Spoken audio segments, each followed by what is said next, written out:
सावन मास बड़ा सोमवार दो दिव्य लौंग, हर कष्ट दूर करेंगे भगवान शिव। रातों रात चमक जाएगी किस्मत, बड़ी से बड़ी परेशानी भी घुटने टेक देगी। ओम गण श्री महागणेशाय नमः। जय शिव शंकर। राधे राधे दोस्तों, कैसे हैं आप सब। दोस्तों, सावन माह भगवान शिव को समर्पित होता है। यह भगवान शिव का प्रिय माह होता है, इसलिए इस माह में थोड़े से प्रयास से ही भगवान भोलेनाथ अति शीघ्र ही प्रसन्न हो जाते हैं। वैसे तो पूरा सावन मास ही जप तप और ध्यान के लिए, भोलेनाथ की भक्ति के लिए श्रेष्ठ माना जाता है, लेकिन सावन मास के सोमवार का विशेष महत्व होता है, क्योंकि सोमवार का दिन भी भोलेनाथ को समर्पित होता है। शास्त्रों के अनुसार कोई भी व्यक्ति जिसको स्वास्थ्य की समस्या हो, विवाह की मुश्किल हो या दरिद्रता छाई हो, अगर सावन के सोमवार को विधि पूर्वक भगवान शिव की आराधना करता है तो तमाम समस्याओं से मुक्ति पा जाता है। सावन सोमवार का दिन भोलेनाथ के साथ ही माँ पार्वती की कृपा प्राप्त करने के लिए भी बहुत खास माना जाता है।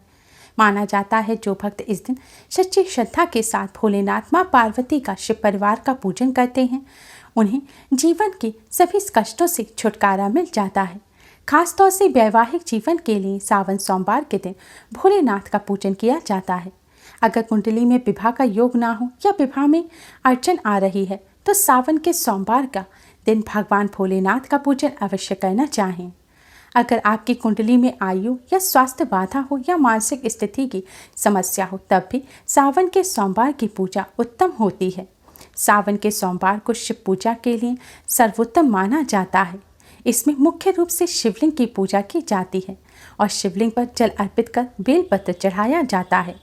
मान्यताओं के अनुसार अन्य माह और अन्य दिनों की अपेक्षा सावन सोमवार के दिन भोलेनाथ का पूजन करने से अनन्य गुना अधिक पुण्य फल प्राप्त होता है और भोलेनाथ अति शीघ्र ही प्रसन्न होकर अपने भक्तों पर अपनी कृपा बरसाते हैं।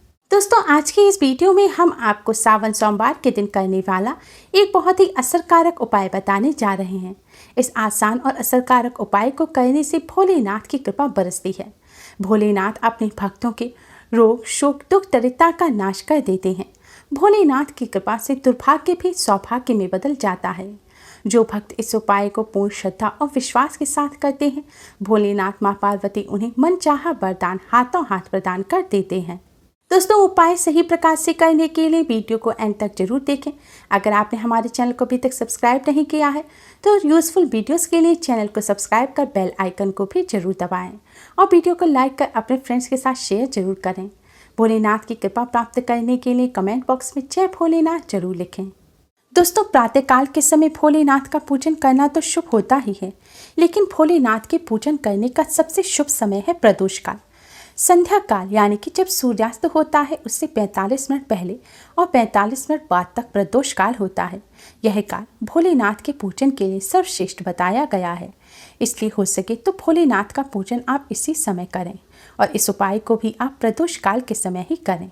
प्रदोष काल के समय अगर किसी कारणवश ना कर पाएँ तो आप दिन में या रात में भी इस उपाय को सावन सोमवार के दिन कर सकते हैं। उपाय करने के लिए स्नान कर स्वच्छ वस्त्र धारण करें। आज के दिन हरे रंग के वस्त्र पहनकर भोलेनाथ का पूजन करें। महिलाओं को श्रृंगार करके अच्छी तरह से आभूषण वगैरह पहनकर ही भोलेनाथ का पूजन करना चाहिए। ध्यान रखें, सुहागन महिलाएं सोनी मांग लेकर भोलेनाथ का पूजन ना करें। सुहागन महिलाओं को खास तौर पर बिंदी लगाकर, मांग भरकर और हरे रंग की चूड़ियाँ पहनकर इस माह में भोलेनाथ माँ पार्वती का पूजन करना चाहिए। ऐसा करने से सौभाग्य में वृद्धि होती है। दोस्तों, अब आप अपने मंदिर के सामने आसन बिछाकर बैठ जाएं। अगर आप घर पर यह उपाय कर रहे हैं और आपके घर में भोलेनाथ की प्रतिमा है तो सबसे पहले आप भोलेनाथ का जल से अभिषेक करें। अभिषेक करने के पश्चात अब आप भोलेनाथ को बेलपत्र, भांग, धतूरा, चंदन और अक्षत यानी कि साबुत चावल अर्पित करें। यह सभी चीज़ें भोलेनाथ को अत्यधिक प्रिय हैं। अब आप भोलेनाथ के सामने एक दिया जलाएं और एक सुगंधित धूप बत्ती जलाएं और फिर किसी फल मिष्ठान का भोलेनाथ को भोग लगाएं। दोस्तों, कोई भी फल मिष्ठान हो, घर पर बनी हुई खीर है या फिर आप ड्राई फ्रूट्स का भी भोलेनाथ को भोग लगा सकते हैं। आज के दिन आप जो भी भोजन बनाएं, सात्विक भोजन बनाएं और उसका पहले भोलेनाथ को भोग लगाकर ही आप भोजन को ग्रहण करें। भोग लगाने के पश्चात अब आप 2 साबुत फूल वाली लौंग लें। ध्यान रखें दोस्तों, आपको फूल वाली लौंग लेनी है। लौंग टूटी हुई नहीं होनी चाहिए।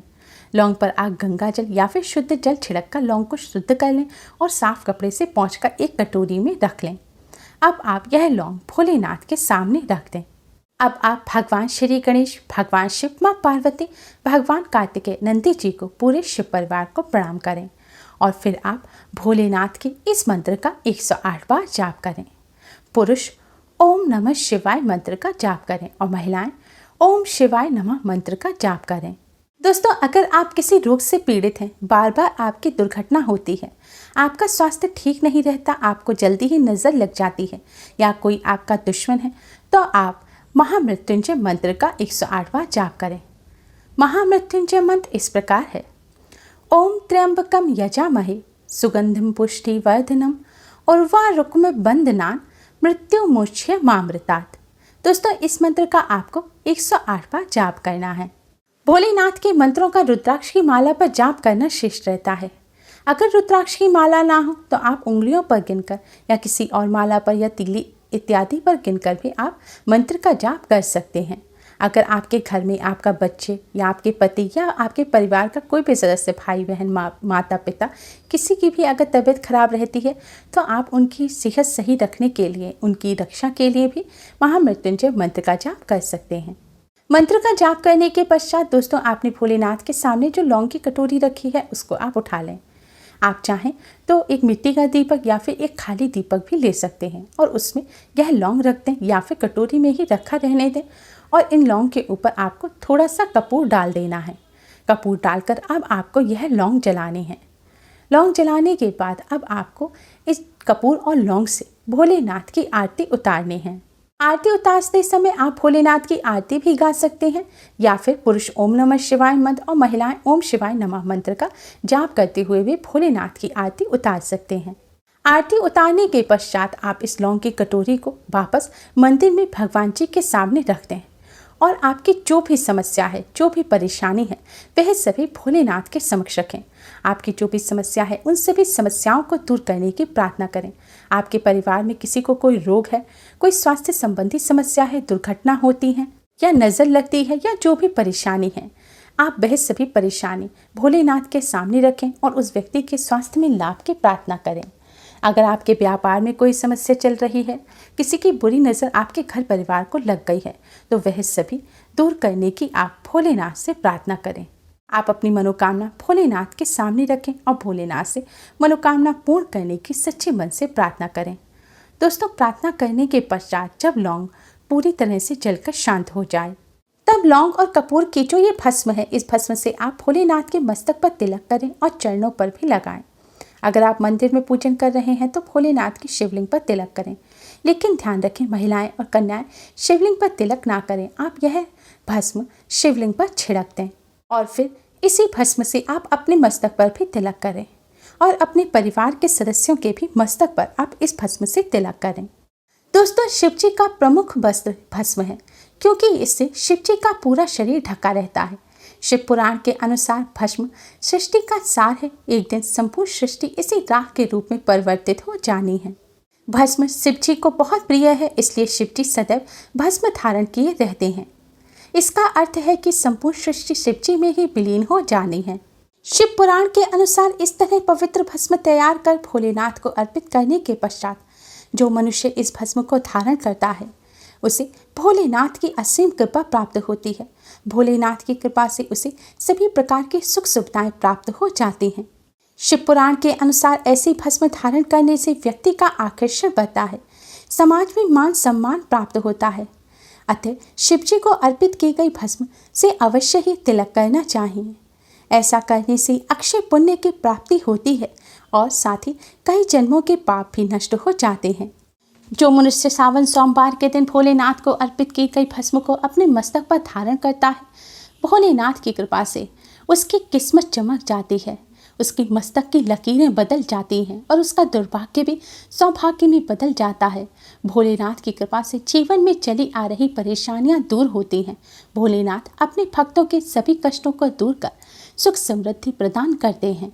दोस्तों, अगर आप ज़्यादा भस्म बनाकर रखना चाहते हैं और आप अगर रोज़ तिलक करना चाहते हैं तो आप 2 की जगह 11 या 21 या 51 लौंग लेकर भी इस उपाय को कर सकते हैं। इसलिए दोस्तों सावन सोमवार के दिन आप भी इस उपाय को कर भोलेनाथ की कृपा प्राप्त करें। उम्मीद है आपको हमारी ये वीडियो पसंद आई होगी। प्लीज़ लाइक कर अपने फ्रेंड्स के साथ शेयर जरूर करें और यूज़फुल वीडियोस के लिए हमारे चैनल को सब्सक्राइब कर बेल आइकन को भी जरूर दबाएं। Thanks for watching. Radhe Radhe. जय शिव शंकर।